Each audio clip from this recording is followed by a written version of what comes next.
I've only just recently become a fan of My Little Pony. I was aware of the massively popular Friendship is Magic when it began airing. Of course I was. It was unavoidable. One day in the early 2010s, I went to school and heard nothing about it at all. The next, however, literally everyone was talking about it. My friends at the time would rave about how good it was, while the more popular kids would talk about its sudden popularity in hushed whispers. At the time, I sincerely believed it was a joke that I wasn't in on, until I went to a friend's house and saw an entire shelf full of the toys. Predictably, at the time, I also became familiar with the bronies. I didn't know all too much about the show itself, but I did know it by reputation. And I knew that as a teenage boy, I would definitely be lumped in with that crowd if I gave it an honest shot, so I paid the show no mind and forgot about it. A couple of years ago, I came to the realization that I'm actually a transgender woman, and one of my ways of making up for lost time has been to get into things aimed at girls. I have created this channel because I want to share this journey with anyone who is willing to listen. I feel like I am in an especially unique position when it comes to My Little Pony. We all collectively know that the series hit its height of fandom and popularity a decade ago, yet I avoided it and have only begun to watch it recently. What's even more interesting is that I chose to begin with My Little Pony A New Generation, the iteration set after Friendship is Magic. This video is going to be about my experiences, thoughts, and ultimate defense of this movie that I feel has been unfairly maligned. Welcome to Ashley's Pony Stable. This is my channel's first video, which means everything will be a bit rougher around the edges than usual. I politely ask that you bear with these growing pains. I would usually start with a less ambitious video to ease myself in, but to be completely honest, this is the reason I wanted to make the channel in the first place. I'm not usually the kind of person to beg for attention or views, but I'm sure everyone watching understands just how difficult it is to grow a new channel. If you enjoy this video, I strongly encourage you not just to like, comment, and subscribe, although those things would be incredibly helpful, but also to share this video to anyone who you think would like to watch it. If this video ends up doing well, I would like to try to cover all of Generation 5 of My Little Pony, not just this movie. One other small piece of housekeeping I'd like to get out of the way right now is that I still haven't really interacted with the My Little Pony community much. I'm new here. I've watched most of Friendship is Magic and all of Gen 5 so far, but a lot of my experience with the online fandom has come from things other people have told me. I do know that others have attempted to defend this movie online before, but I'm hoping my uncommon perspective will bring something new to the table. Also, I do not want to rely on comparing this movie to anything from Friendship is Magic, unless it's to make a point that I think is worthwhile. Not to mention, I'm a fan of both gens. This is not supposed to be a contest about which is better. There are things I like and dislike about both. I want my critiques to come across as level-headed. Without further ado, this is a sincere recommendation of My Little Pony A New Generation.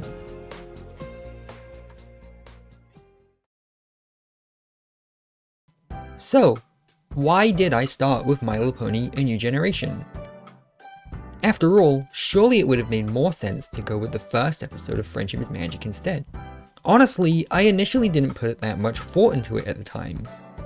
I knew that the movie was new and being marketed is a good jumping in point, so why not? I think this is the same mindset a lot of the younger audiences who are not part of the online fandom will share with me. So whilst I can't speak on their behalf, I do think it could be valuable to consider that point of view.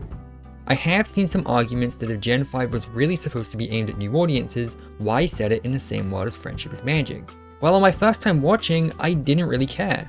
Yes, there are a lot of references to what came before it, but as someone who watched the movie first, I can assure you that it doesn't really matter. From my current point of view, I liken Sunny Starscout looking up to Twilight Sparkle in a similar vein to Twilight being a fan of Celestia and Starswell the Bearded.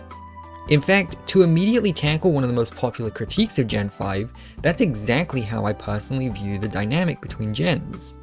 In Friendship is Magic, we constantly see Twilight Sparkle list adventures that Starswell had off screen. Here's the kicker, throughout the entirety of Gen 5, I think Sunny does this less than Twilight ever did. I am fully aware that part of the reason this is done is to appeal to long-running fans, but I feel like it's implemented in a less cynical way than a lot of people give it credit for. The movie is where the references are at their most frequent, and I think it's done in a way to pass the torch and ease in old fans. Did it work? Well, I can't judge, as this was my jumping in point. For all I know, it didn't. But I can tell that it was the intention of having the very first scene be a 2D animated one of the main 6. I really like this scene because the intentionally jarring cut from the 2D hand-drawn animation to the new 3D model style is a very interesting way to pull the rug out from under you. I've rewatched this movie many times at this point, and I can confidently say that this cut gets more effective each time I watch. The more familiar with Friendship is Magic I got, the more noticeable and clever the cut comes off to me. There's another reason why I think Gen 5 isn't just set in its own separate universe or timeline. Easy world building. Think about it, if you've already got a decade of writing to build off of, why would you start from scratch again? I think as someone who started with Gen 5, having such a large wealth of history to pull from has made this world feel far more grounded than any similar series I've seen, but it's separated enough to still feel like its own thing to me. As a newcomer, I also felt starting with a movie was a really good idea. Committing to a show as long as Friendship is Magic can be a little daunting for new fans, especially younger ones. I'm caught up with One Piece, so obviously 200 episodes isn't too tall in order for me, but it's nice to have a good feel for a show before deciding how much time I'm willing to commit to it. Then there's deciding how much time I'm even willing to commit. With a show, it's very difficult to know how much time you'll need before it starts to click with you. Skipping ahead, I didn't fully get into Friendship is Magic until I made it to episode 14, Suited for Success. I did enjoy the show before then, don't get me wrong, but that was the moment I realized I wanted to finish the entire show. Want to know when I decided to commit to watching all of Gen 5? You can probably guess the answer. The point I'm attempting to make is that starting an entire generation with a movie was a great idea. I would have never accurately guessed how much time I'd need to give Friendship is Magic before it clicked with me. But you'd certainly hope that you'd get a really good feel for something by the time you've finished watching a movie about it. This isn't a slight against Friendship is Magic either. As previously stated earlier on in the video, I do not intend on making pointless comparisons, but rather using examples to convey my own personal experiences. The beginning two-parter in Friendship is Magic was undeniably entertaining, but I didn't feel familiar enough with the cast as I wanted to be by the end of it. That isn't a problem because that's the point. A series premiere and a movie serve two completely different purposes. A new generation has a far more tightly written, more self-contained story that was written specifically to set the stage for things to come. I don't mean self-contained in that nothing from the movie comes back again in the show later, but rather that the movie follows a very strong 3-act structure with its own beginning, middle, and end. You simply cannot make the argument of it gets good a few episodes in with a movie. This would be a problem if the movie was bad, but I feel pretty confident in saying that you probably agree with me that the movie is good. Even if you don't, there's a good chance you thought there were a lot of redeeming qualities to it. From my point of view, this movie is the easiest thing about Gen 5 to defend. The animation. Whilst I'm on the topic of the easiest thing to defend, the animation is so good. I understand that the switch to 3D models for the animation was meant as a controversial one, but look at it. I cannot do it justice, but I can certainly try to. The colors, the lighting, the sense of scale, everything just works for me.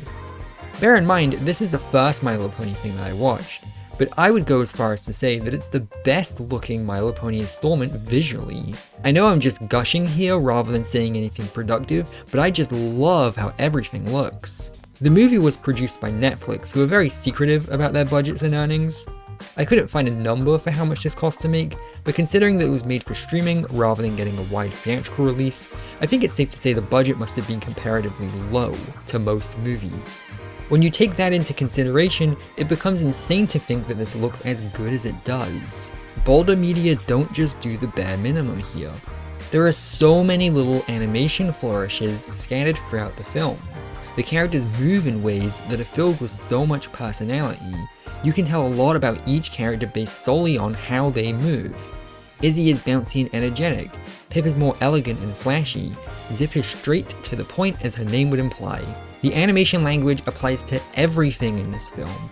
Not just that, but the world building is just so chef's kiss. A thing in writing that often bothers me is when something is set in an alternate universe, but nothing is actually written with that in mind. In this movie, everything is made with the characters being pony in mind. They don't just have a human bench, it's low to the floor so a pony can sit on it easily. The controversial smartphones have a little hook for the hoof to slot into it. Sunny carries her smoothies in a wagon behind her as she roller skates, just like a real horse would. Well, I mean a horse wouldn't roller skate, but you get what I mean. Little touches like this go so far into helping sell that this is a real livable world, even when the camera isn't rolling. You know how every pony is always going on about how show don't tell is a really good storytelling technique? This film is full of this kind of thing. For example, ever notice how there are no boats in Maritime Bay? Bearing in mind that the story is about the three types of pony being separated, so think about why there would never be any boats, even though the main character lives in a lighthouse. It's never drawn attention to, but from this we can infer that all the boats were either destroyed or banned when the residents decided to hide themselves from the rest of Equestria. This kind of visual storytelling is used in more overt scenarios too, like this shot of the stained glass window. It's supposed to show the three types of pony and the associated part of the Unity Crystal, but to preserve the twist later in the film, the part with the Earth ponies is shattered. What I like about the shot, however, is that Sunny is standing perfectly where the Earth pony in the window is supposed to be. The film is absolutely littered with these kinds of meaningful shots, and while a lot of them do come across as very on the nose to adult audiences, like the couple of times they foreshadow Sunny becoming an alicorn, I think it's very cool to see children being shown how meaningful the visuals of a film can be. I firmly believe that no matter how good a film's writing is, it's still a visual medium, so how the film looks matters a lot too. And this film doesn't just look good, but it does so in a way that aids the writing to create a far more cohesive experience.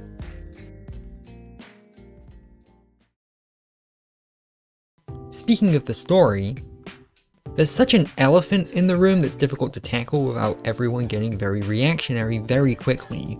I've alluded to it earlier, but the movie starts off with the three major types of pony separated from each other. The movie doesn't confirm how long it's been or why they're feuding. The comic does elaborate a lot more on this, but it does not matter, so we will ignore the comic for now. I know everyone wants to know why this happened and get into the details, but let me once again reiterate, it does not matter. Not for the film anyway. The point is that none of the ponies know either. It's been so long that every pony has been born into this status quo. As a first time watcher, I didn't question this and just went along with it. I understand that there's a lot of baggage tied to bronies being incapable of accepting this. I get that. I truly empathize with any pony who finds it a tough pill to swallow to see the world and characters they spent 10 years getting invested in essentially get undone. I'm not joking or making fun of you. Whilst this is not my experience as someone who started the franchise with this new status quo, I completely accept if this shift is the thing that turned you off of the movie and want to thank you for being willing enough to hear me out to make it this far through the video. On the other hand, however, I think it's a risky move that paid off for me. I think part of why is because it's about raising the stakes. Friendship is Magic was about, well, friendship being magic. Sorry, I couldn't help myself. So where do you take that idea next? Well, Friendship is Magic already dealt with the idea of conflict among factions and using magic to build bridges between them, so why not take that idea to its logical extreme and begin the next gen with that as the starting point? There's a lot of talk about it being an allegory for racism and Sunny being an activist, but I think it's a lot more nuanced than that. I've seen this kind of plotline done in a lot of worse films, but there are a few things here that really make it work. First of all, no pony knows the reason for the feud. This feels very grounded to me, far more than I was expecting. Yes, they do have stereotypes for each other, but it's not like there's an actual tangible reason for the conflict in the film. Secondly, no one is right to agree with this. I know it sounds obvious, but if you're going to have a plotline like this, especially in a children's movie, you cannot have the premise themed around a protagonist race being prejudiced against and then justify it. Okay, I'm talking about Zootopia. Or Zootropolis, is its named in my country? A quick recap for those unfamiliar, Zootopia's conflict revolves around herbivore animals feuding with carnivores because they're scared the carnivores can eat them. This is awful because the plant eaters are objectively correct. There's a twist revolving around a herbivore character forcing carnivores to act out of line in an attempt to villainize them, but that logic simply does not hold up. Not as an allegory for real life racism anyway. The carnivores in the movie are genetically hardwired to be predators regardless of how much they attempt to avoid it. I hopefully shouldn't have to explain why that's a bad thing to put in your racism allegory movie for children. Compare this with A New Generation, where this doesn't happen. We begin the movie with the Earth ponies warning each other about the dangerous unicorns and Pegasi, who turn out to do nothing wrong. The villain is an extremist who uses other Earth ponies' fears to give himself attention and power. He's a grifter. I'll be clear, I don't love Sprout as a character, but I do respect that this is the direction they went with writing a villain. I like that he's a victim of his own upbringing. He's explicitly only doing what he does for the approval of others. He wants attention. He wants to impress his mother, the one who taught him that the other ponies are bad. Not only that, but it was really cool to see his mother realize that he went too far and turn against him. Everything outside of that is a little all over the place. I've watched the film plenty of times, and I still have a hard time figuring out exactly what his plan was. So he gets all the Earth ponies to agree with him, builds a big machine, and destroys Sunny's house. He's doing this to stop her from putting the Unity Crystal together, but I'm pretty sure he only learns about that on the spot. What was he planning on doing before he learned that? Attempt to bulldoze Zephyr Heights? I don't really get it. There's also the matter of how comically fast he rises to power. He goes from a replacement sheriff to the dictator of Maritime Bay in the space of a couple of scenes. I know it's done to preserve the quick pacing of the film, but I still don't really care for it. In fact, outside of the handling of Sprout, the fast pacing really worked for me. The premise revolving around the separation of the ponies and the disappearance of magic could have risked ruining the fun, lighthearted tone My Little Pony is known to have, but the main characters all getting along very quickly helped preserve it. To me, this meant that the main characters fulfilled the role of children in the allegory. They aren't actually fillies in the story proper, but they do inhabit real children's inability to understand the concept of prejudice, unless it's taught to them. Even Sprout is just doing what he does to impress his mother instead of actually believing in what he's doing. Most children focus on the things they have in common with each other when they make new friends, so that's exactly what happens here. I found that the people who complain that Sunny is too blank a slate of a protagonist are missing this huge aspect of the film entirely. She and Hitch are both Earth ponies, so they have completely opposing arcs. Hitch's is more obvious. He's raised to believe that the other types of pony are dangerous and acts accordingly, but throughout the film, he realizes that they have more in common with him than he initially thought, so he slowly opens up to the idea of working together with them. I see this arc, correctly, get praised often due to how slowly and naturally it happens over the course of the film, but what I don't see as often is people praise how Sunny has the opposite problem. Sunny does not view the other ponies as dangerous like Hitch does, but instead puts the concept of them upon a pedestal in her mind, rather than seeing them for what they really are, ponies, with complexities and flaws. She starts the movie thinking that some kind of combination of words is enough to finally change every pony's minds, but in reality, it's experience that they're all lacking. For all the Earth ponies knew, the Unicorn and Pegasi really were dangerous. The only thing they knew about them was the propaganda telling them about how in danger they'd be if they interacted. The only way to truly change some pony's mind about this isn't to tell them, it's to show them. This is reflected by how Sunny initially acts when she does finally meet a unicorn. She's well-meaning, but due to her upbringing in isolation, she's not very good at actually communicating with Izzy. She just probes her with all these misconceptions about what a unicorn is and isn't. Now fast forward to the ending of the movie, where she's far more familiar with unicorns as actual ponies, I gotta stop doing this. It's at this moment where the ponies realize it was never any of the actual pony types that were inherently dangerous, but rather the propaganda that Sprout was a victim of that caused Sunny's house to be destroyed. It's here where Sunny's more sincere plea actually breaks through to every pony and fixes the Unity Crystal. Sunny's arc is one of the best things about the film, so it's very strange to me that very few people seem to acknowledge its existence. I guess it's a little more subtle than Hitch's arc, but it's by no means unnoticeable enough to justify all the decrying of Sunny being a Mary Sue. It's a great arc. Please watch A New Generation. I've kept everything fairly vague in this video because ultimately, the point is to get as many people as possible to give Gen 5 a real honest chance. Anything that I've been wanting to talk about that wasn't directly covered here, I'll come back to in a future video. where I'll be more upfront about spoilers and the like. If you've made it this far and given Gen 5 what you would personally consider to be a fair chance and still don't like it, that's absolutely fine. Not everything is going to work out for every pony. I totally understand not quite vibing with a new generation, especially when it was released so soon after you were forced to say goodbye to a show you had so much attachment to. I have a lot of attachment to Friendship is Magic too. At time of writing, I've just finished season 8 and have decided I'm not ready to watch the final season yet. I myself have become very attached to the show, and the thought of being done with it leaves me with an empty feeling inside. I never got to be a part of the fandom. I was aware of it, but I decided not to participate in it, in fear of being perceived as a brony. It was a mistake that I regret. I understand that the fandom at the time had its ups and downs. It had its bad apples, and I was fully aware of them. But my mistake was allowing them to make that decision for me.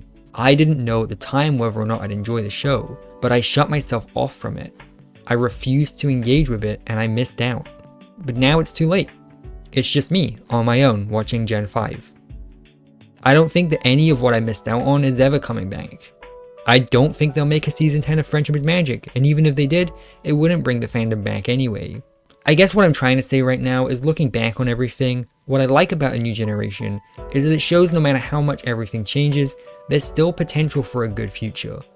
At the beginning of the movie, everything's gone. The main 6 aren't around anymore, Equestria is almost unrecognizable, the ponies are feuding, there's no magic. But by the end of the film, every pony is being a little bit nicer to one another.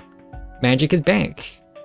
It's very different, there are still some growing pains and problems for sure, but the movie shows that no matter how much time has passed or unhappy you are with the current state of things, there's still time to be the change you want to see in the world. That's why Sunny is so determined to see magic restored throughout the movie, and that's why I made this video. Thank you for watching.